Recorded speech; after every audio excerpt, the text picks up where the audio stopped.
the standard as far as 1 liter of winterized and decarbed crude is 25 input pounds per 1 liter or kilo of winterized and decarbed crude itself.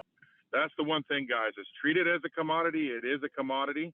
No one's going to want, 99.99% of everyone that's doing extraction will not take flower less than 7% in potency because it's just not worth doing it.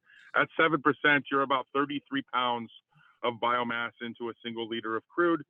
That liter of crude then, once winterized and decarbed, takes 2 liters of crude to make a liter of distillate. So you think about that, you're at that 20, 25, you're at over 50 pounds to get to a liter of distillate. Now that liter of distillate will only make 80% of a kilo of isolate. It's like 1.25, somewhere right in there, 1.2 to 1.25 liters of distillate to be able to make a kilo of isolate.